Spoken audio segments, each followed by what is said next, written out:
दोस्तों, जंगल में पाए जाने वाले जानवरों को दो प्रकारों में विभाजित किया गया है, शाकाहारी और मांसाहारी। शाकाहारी जानवरों के लिए अपना पेट भरना आसान होता है क्योंकि घास और पेड़ पौधे दौड़कर अपना बचाव नहीं करते, किंतु चाहे स्थल हो या समुद्र, मांसाहारी जीवों को अपना पेट भरने के लिए जी तोड़ मेहनत करनी पड़ती है। इन्हें शिकार के पीछे दौड़ लगानी होती है, किंतु हर बार शिकार पकड़ में नहीं आता, और यदि पकड़ में भी आ जाए तो भी शिकार आसानी से हार नहीं मानता, बल्कि अपनी जान बचाने की हर कोशिश करता है। इसलिए प्रकृति ने मांसाहारी जीवों को शिकार करने के लिए तेज दांत और पंजों के साथ फुर्तीले शरीर जैसी अलग अलग खूबियां दी हैं। लेकिन कुछ जीव बेचारे ऐसे भी हैं जिनके पास उतने बेहतर हथियार नहीं हैं। इसलिए ये जीव शिकार करने के लिए अपनी खूबियों से ज़्यादा अपनी बुद्धिमानी पर निर्भर होते हैं। तो चलिए आज कुछ ऐसे ही जीवों से मिलते हैं जिन जीवों की शिकार करने की रणनीति आपको चौंका देगी। Net casting spider. ऑस्ट्रेलिया और तस्मानिया में पाई जाने वाली नेट कास्टिंग स्पाइडर एक बड़े आकार की जहरीली मकड़ी है, किंतु शिकार को मारने के लिए इसे जहर से ज़्यादा अपनी तकनीक पर यकीन होता है। आमतौर पर मकड़ियाँ पेड़ों या झाड़ियों आदि में अपना जाल बुनती है, किंतु नेट कास्टिंग स्पाइडर का तरीका काफ़ी अलग और अनोखा है। ये मकड़ी अपने लिए जाल तो तैयार करती है, किंतु उस जाल को अपने हाथों में ही पकड़कर बैठ जाती है और फिर शुरू होता है एक लंबे इंतजार का सिलसिला। नेट कास्टिंग बेहद धैर्य से बिना हिले डुले एक ही स्थान पर बैठी रहती है, और जैसे ही कोई कीट इस मकड़ी के पास आता है तो ये अपने हाथों में पकड़ा जाला उस कीट के ऊपर दे मारती है, जिससे कीट का शरीर जाल में उलझ जाता है और नेट कास्टिंग मकड़ी को अपना शिकार मिल जाता है। कीट को पकड़ने के बाद ये मकड़ी अपना जहर उस कीट के अंदर उगल देती है, जिस कारण कीट की जल्द ही मौत हो जाती है। फिर ये मकड़ी धीरे धीरे कई दिनों तक कीट के शरीर में मौजूद द्रव्य को सोख कर अपनी भूख मिटाती है। नेट कास्टिंग स्पाइडर का शरीर किसी डंडे के समान सीधा और लंबा होता है, जिस वजह से इसे स्टिक स्पाइडर भी कहा जाता है। Frog fish. दोस्तों, फ्रॉग फिश का मेंढक से कोई लेना देना नहीं है, शायद इसकी अजीब शक्ल की वजह से इसे ऐसा नाम दिया गया है। इस मछली की कई किस्में समुद्रों में मौजूद है और सबकी सब बेहद ही चतुर और अनोखी हैं। ये मछली गहरे पानी में रहना पसंद करती है, वो भी वहाँ जहाँ आसपास काफ़ी सारे पत्थर और पौधे मौजूद हों।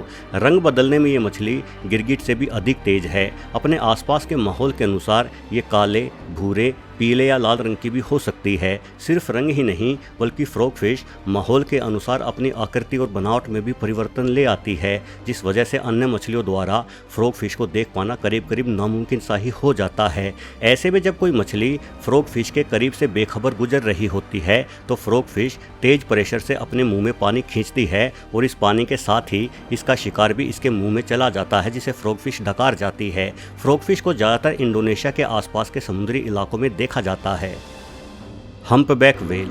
ये व्हेल एक विशालकाय स्तनधारी जीव है जो करीब 60 फीट तक लंबी हो जाती है, किंतु आमतौर पर ये छोटी मछलियों को ही खाना पसंद करती है। लेकिन इस विशालकाय शरीर के प्राणी का पेट 2-4 मछलियों से तो भर नहीं सकता, इसलिए व्हेल मछलियों के बड़े झुंड को शिकार के लिए चुनती है। सबसे पहले हम्पबैक बेहद ही उच्च आवृत्ति वाली आवाज़ें निकालकर छोटी मछलियों को डराती है, जिस कारण ये छोटी मछलियाँ एकजुट हो जाती है। उसके बाद ये व्हेल छोटी मछलियों के झुंड के चारों ओर चक्कर लगाते हुए बहुत सारे बुलबुले निर्मित करती है।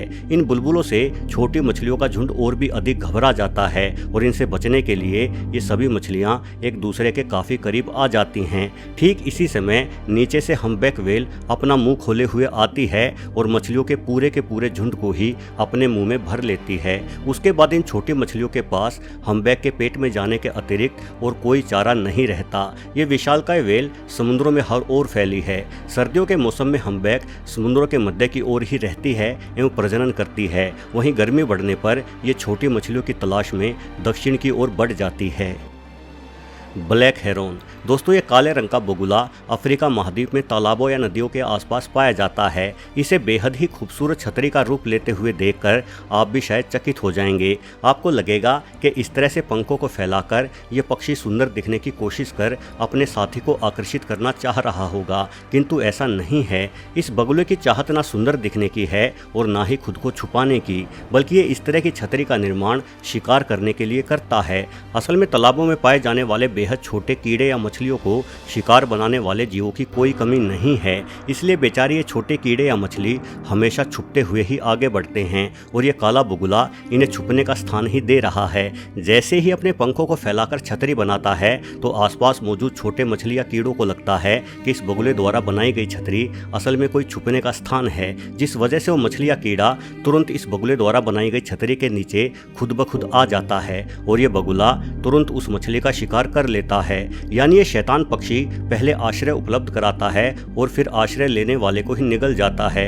अब इससे बड़ा खूबसूरत धोखा और क्या हो सकता है।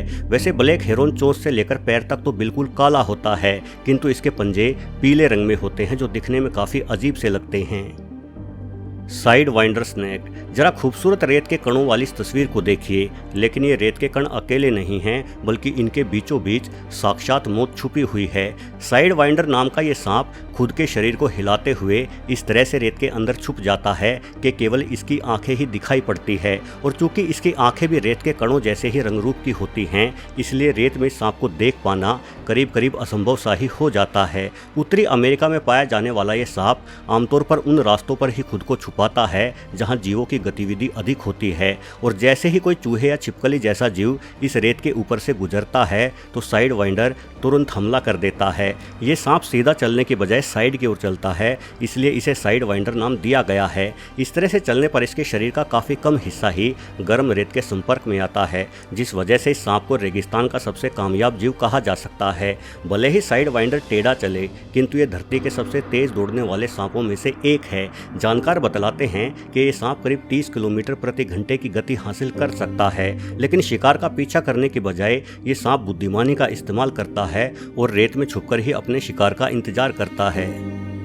Komodo dragon. दोस्तों, कोमोडो ड्रैगन इंडोनेशिया के आसपास पाई जाने वाली धरती की सबसे बड़ी छिपकली होती है। इसके शिकार की तकनीक इतनी अजीब है कि आज तक इस तकनीक को पूरी तरह से समझा नहीं जा सका है। पहले माना जाता था कि बेहद ही गला सड़ा मांस खाने के कारण इस छिपकली के मुंह में बहुत ही खतरनाक बैक्टीरिया पलने लगते हैं और जब यह छिपकली किसी जीव को काटती है तो इस छिपकली के मुंह से वो बैक्टीरिया काटे गए जीव के शरीर में जाकर उस जीव को बीमार करते हैं और मार डालते हैं। किंतु हाल ही में हुए कुछ शोधों के अनुसार ये माना गया है कि इस छिपकली के मुंह में केवल घातक बैक्टीरिया ही नहीं बल्कि जहर भरा होता है। इसके मुंह से टपक रही ये लार असल में केवल लार नहीं है बल्कि ये टपकता हुआ जहर है, जिसे छूने से भी किसी जानवर की मौत हो सकती है। कोमोडो ड्रैगन की मात्र एक बाइट से ही शिकार का कुछ घंटों में ही काम तमाम हो जाता है, लेकिन यदि बाइट बेहद ही हल्की हो तो शिकार को मरने में कई दिन भी लग सकते हैं। किंतु ये घातक छिपकली मरने के तुरंत बाद शिकार को नहीं खाती बल्कि शिकार के सड़ने का इंतजार करती है और जब कई दिनों बाद शिकार पूरी तरह से सड़ जाता है तो उस सड़े हुए मांस से कोमोडो ड्रैगन जी भर के दावत उड़ाती है। कोमोडो ड्रैगन एक दूसरे को भी खा जाते हैं। बड़ी छिपकली छोटी और कम उम्र की छिपकली पर तुरंत हमला कर देती है, किंतु अच्छी बात यह है कि छोटी कोमोडो बड़ी ही आसानी से पेड़ पर चढ़ जाती है, जबकि 100 किलो तक भारी हो जाने वाली बड़ी कोमोडो ड्रैगन अपने भारी शरीर के कारण पेड़ों पर नहीं चढ़ पाती। यानी इस जीव में उम्र के साथ खूबियां भी परिवर्तित हो जाती हैं। वीडियो देखने के लिए आपका बहुत बहुत धन्यवाद।